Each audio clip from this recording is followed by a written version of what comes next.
деструктивті діни ағымынан сөйлескен кезде сондай бір қазір біз айтқан нәрсеміз жүрмейді ғой. Бізде жаңағыдай игілік жасау, жақсылық жасаумен айналысамыз қазір. Үгіт насихаты басқаша жүріп жатыр.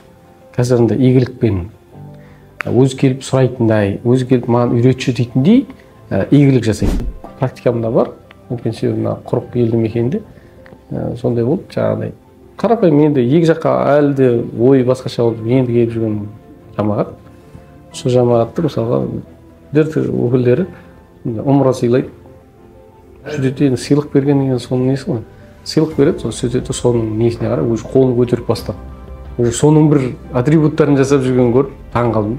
Сондай тенденция болып жатыр. Қазір айтпайды олар. Шақырмайды. Өткенше тыйым салған. Уағыз насихат мешіттен басқа жерге айтып болмайды. Қамқорлықтың астындағы өзінің діттеген мүддесі. Қауіпті нәрсе деп ойлаймын. Өткенше білімде емес, білімге енді келіп, енді есеп келіп жатқан адамдарға көбірек внимание аударады. Оған жаңа жақсылық жасағаннан ол адам қарыздар сияқты болып қалады. Содан кейін жайлап, соны жайлап, мысалы намаз үйретейін деген сияқты. Андай деген сияқты өзінің идеологиясын тықпасы. Контакт жасаудың бір құралы ма деп ойлаймын. Теолог ретінде айтатын болсақ, ең бастысы білім, дұрыс білім алу. Білім алдың ба, білім иелерінің алдынан алған дұрыс деп ойлаймын. Соны мен насихаттаймын, соны айтамын. Жастарға жаңағыдай оңайда алғысы келеді, жаңағыдай интернет желісінен немесе жаңағы жолдан көрген адамнан сұрап алып не істегісі келеді. Жоқ, олай емес.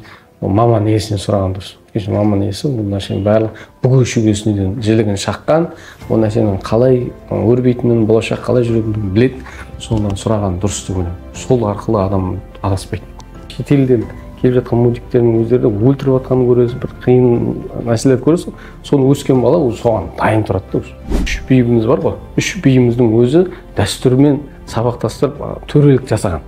Ол дәстүр деген нәрсе біздің ата заң десек те болады. Қазақтың салт санасы, өмір сүру салты барлығы осы бір идеологияны қажет етпейді жаңадан.